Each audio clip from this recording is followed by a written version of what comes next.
Hello Rockstar, कैसे हैं आप सभी लोग। उम्मीद करता हूँ सबकी पढ़ाई बहुत बेहतरीन चल रही होगी और आप चिल करके पढ़ भी रहे होंगे।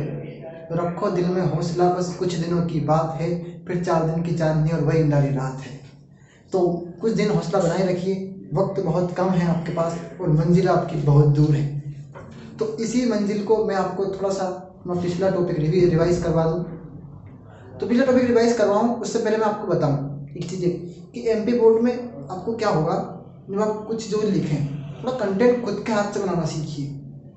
कि हमारा कुछ स्टूडेंट ने बोला था मुझसे कि हमारा बेस मजबूत नहीं है, बट इस कारण क्या है कि आप बुक्स आपकी आदत में नहीं है। इस कारण से मैं ज़्यादा बात नहीं करूँगा, लेकिन मैं उससे पहले बता चुका हूँ आपको कि हम लेक्चर छोटा इसलिए रख रहे हैं क्योंकि आप प्रॉपर तरीके से उन्हें देखें।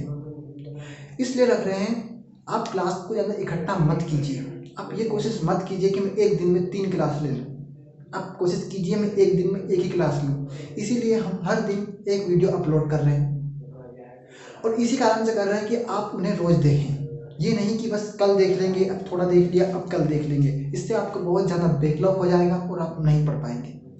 कोर्स मैं अपने टाइम पर कंप्लीट कर दूंगा। 1 मार्च से पहले आपका कोर्स पूरा कंप्लीट हो जाएगा, गारंटेड है, 100% गारंटेड है।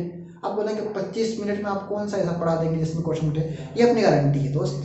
बिल्कुल ना थके ना रुके, अपने लक्ष्य को पाना है और 90+ का टारगेट पूरा करना है। ठीक है भैया, कोई समस्या? हंस दीजिए एक बार, चलिए हंसिए। हंस काहे नहीं रहे हैं, हंस दीजिए, हंसिए, हंस दिए, अच्छी बात है। और अच्छी बात है तो बस मैं पढ़ाया था, हमने भ्रूण कोश पढ़ा था, हमने लघु विभाजन पढ़ा था, हमने पढ़ा स्वपरागन परपरागन। तो आपको एक होमवर्क भी दिया था कल कि स्वपरागन और परपरागन में अंतर लिखिए। लिख के लाए होंगे, लाए होंगे लिख के, और लिख लिया हो तो बस याद कर लीजिएगा क्योंकि वो अंतर आईएमपी है। 4 अंतर आएंगे, 4 या 2 अंतर। ठीक है भैया, 4 या 2 अंतर जो आपको लिखने होंगे। तो हम कह सकते हैं कि किसी पुष्प के परागकण उसी पुष्प के वर्तिकाग्र पर स्थानांतरित होते हैं तो उन्हें बोलेंगे हम क्या भैया, स्वपरागकण। अब जब उसी पुष्प के परागकण, ये मतलब उस पौधे के पुष्प के परागकण दूसरे दूसरे पुष्प के वर्तिकाग्र पर स्थानांतरित होंगे तो उसे बोलेंगे हम परपरागण। एग्जैक्टली। तो बताया था कि इसी मार्कर की इंक इसी मार्कर पर गई तो इसे भैया इसमें क्या हुआ, कोई माध्यम नहीं जाया। लेकिन अभी इसी मार्कर को इसी मार्कर में डालूंगा तो कोई चीज़ तो लगेगी भैया बीच में। जैसे हम पेट्रोल डालते हैं तो हमने पेट्रोल डाला तो भैया डायरेक्टेड क्या हुआ, कुछ ना कुछ तो लगाया होगा बीच में, मीडियम, बीच में मीडियम लगाया होगा और समझाया भी होगा। तो मेरा कहने का मतलब यह है कि इसमें स्वपरागण में माध्यम की आवश्यकता नहीं होती है, परपरागण में होती है। ठीक है भैया, स्वपरागण स्वयं हो जाता है, लेकिन परपरागण कीटों द्वारा, वायु द्वारा, जल द्वारा और चिड़ी द्वारा, जिसके द्वारा भी होता है। तो उसमें माध्यम चाहा, लेकिन इसमें तो नहीं चाहा ना भैया। कोई समस्या, कोई दुख दर्द? जब कोई समस्या कोई दुख दर्द है नहीं तो बस शिद्दत से पढ़िए क्योंकि आपका पढ़ना बहुत जरूरी है। आप अगर आप देखेंगे तो एमपी बोर्ड में 18 रिपीट क्वेश्चन आते हैं। मैं कहता हूँ स्वपरागण परपरागण अंतर पढ़िए, सही शिद्दत से आएगा दोस्त, शिद्दत से आएगा। तो उसी कंटेंट को मैं फिर एक बार रिवाइज तो नहीं करवाऊंगा, लिखाऊंगा नहीं, पर हम आगे बढ़ेंगे और हम देखेंगे कि भैया क्या पढ़ना है हमें आज। हमें पढ़ना है थोड़ा सा आज, मैं पढ़ रहा हूँ, मैं बताऊँ आपको कौन सा, अनिषेक जनन। भैया ये क्वेश्चन आया हुआ है, अनिषेक जनन किसे कहते हैं या असंग जनन किसे कहते हैं। बहुत बार रिपीट हुआ है। मैं बताना चाहता हूँ आपको कि जब कोई पौधा बिना निषेचन के, बीज बना ले उसे बोलेंगे हम अनिषेक जनन। कोई समस्या? लिखना चाहेंगे आप? डालिए हेडिंग अनिषेक जनन, डालिए हेडिंग अनिषेक जनन।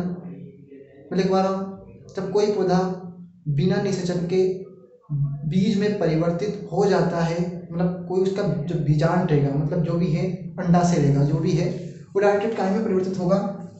तो जब मैं लिख ही रहा हूँ, ठीक है, जब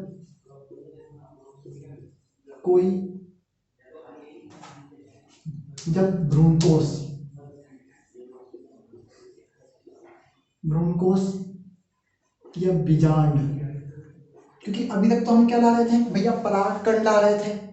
अब नहीं आ रहा है, अब नहीं आ रहा है। थोड़ा सा रिकॉल मत करिए भी।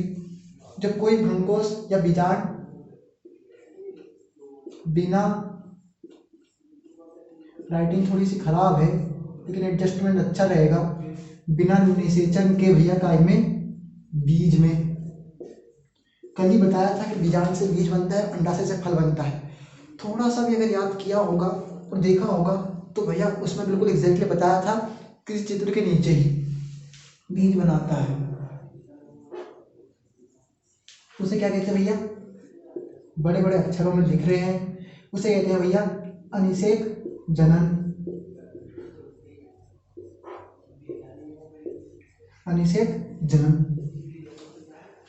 पढ़ लियो भैया, और लिखने की कोशिश कर रहे हो क्या, हटू क्या? चलिए स्क्रीनशॉट लीजिए, चलिए स्क्रीनशॉट लीजिए भैया।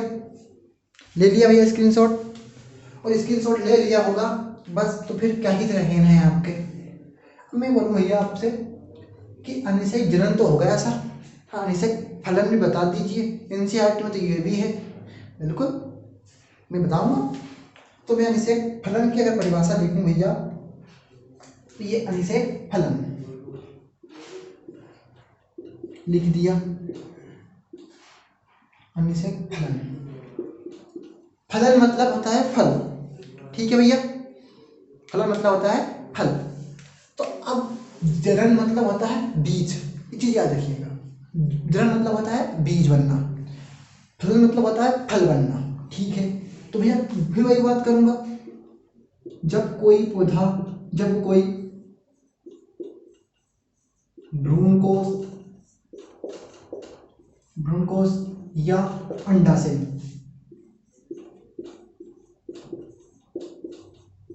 अंडाशय सीधे बिना निषेचन के, सॉरी बिना निषेचन के, बिना निषेचन टाइम पीरियड तो हो भैया, निषेचन के फल में, बिना निषेचन के फल में परिवर्तित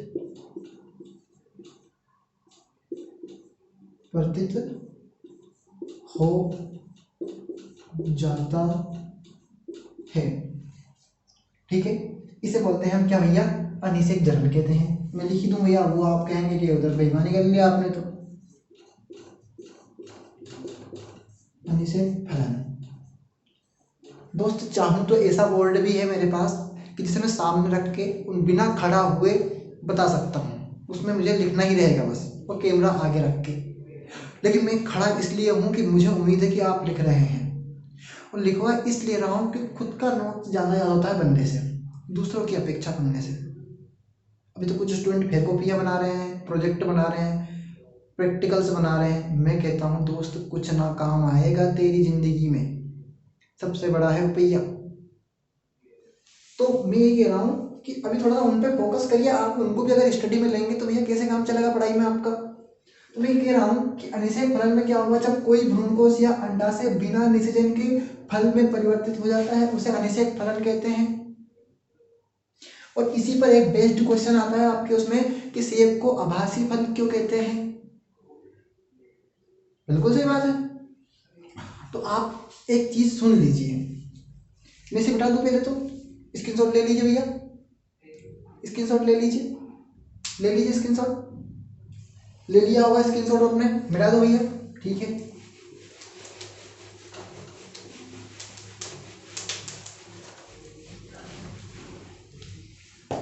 स्क्रीनशॉट ले लिया होगा। तो अगला ही क्वेश्चन है आपका कि सेब को आभासी फल क्यों कहते हैं, ये यथार्थ या वास्तविक फल में क्या अंतर है। तो पहली बात ये कि सुन लीजिए, यथार्थ, यथार्थ फल कहने का मतलब सिर्फ एक फील करो, यथार्थ का मतलब क्या करो भैया, फील करो, मतलब देखो कि बस है ही है, ठीक है। तो कहने का मतलब ये है कि ऐसे फल जिनमें भैया क्या हुआ, जिनमें अंडाशय बिना पुष्पासन के, सॉरी जिनमें अंडा से जिनके सॉरी है ना, सॉरी बिल्कुल मैं गलती नहीं करूँगा, बिल्कुल आपको कोई गलत नहीं बताऊँगा। जिनके परिवर्धन यानी विकास, परिवर्धन का हिंदी होता है विकास। अब विकास तो समझते हो ना क्या होता है, बड़ा ही चुनाव में नाम लिया था विकास का अक्सर। तो जिनका विकास अंडाशय से नहीं, अंडाशय से ना होकर पुष्पासन, ये बताया था भैया, कल पढ़े होंगे, ध्यान से देखी होगी क्लास। तो पुष्प जिस पर खड़ा रहे उसे बोलते हैं पुष्पासन। ऐसी कोई संरचना होगी, ऐसा था जिस पर हमारा पुष्प भाई था, देख लिए होंगे ऐसा कोई, तो इसे बोलते हैं क्या, पुष्पासन। तो इसमें ही क्या हो गया, महत्वपूर्ण भागीदारी निभाता है। रिफ्लेक्ट हो रही है कोई चीजें, मैं बोल तो भी जा रहा हूं, इसलिए महत्वपूर्ण भागीदारी मतलब जिम्मेदारी, भागीदारी निभाता है, उसे भैया क्या कहते हैं भैया, यथार्थ फल कहते हैं,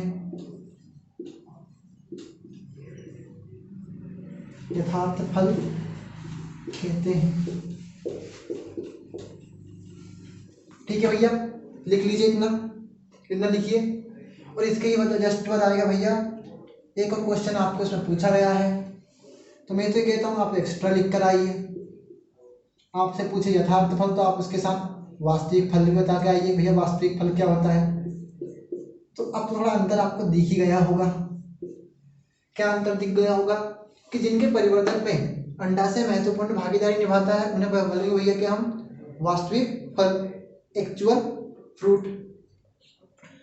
कहने का मतलब ये है कि भैया हमने एक चीज देखी, केले, केले देखिए आपने, केले देखे होंगे, केले में बीज है, केले में बीज है नहीं है। सेब भी एक यथार्थ या यथार्थ फल है। क्वेश्चन देख लेना, 2020 का पेपर उठा ही लेना, उसमें देख लेना कि सेब को आभासी फल क्यों कहते हैं।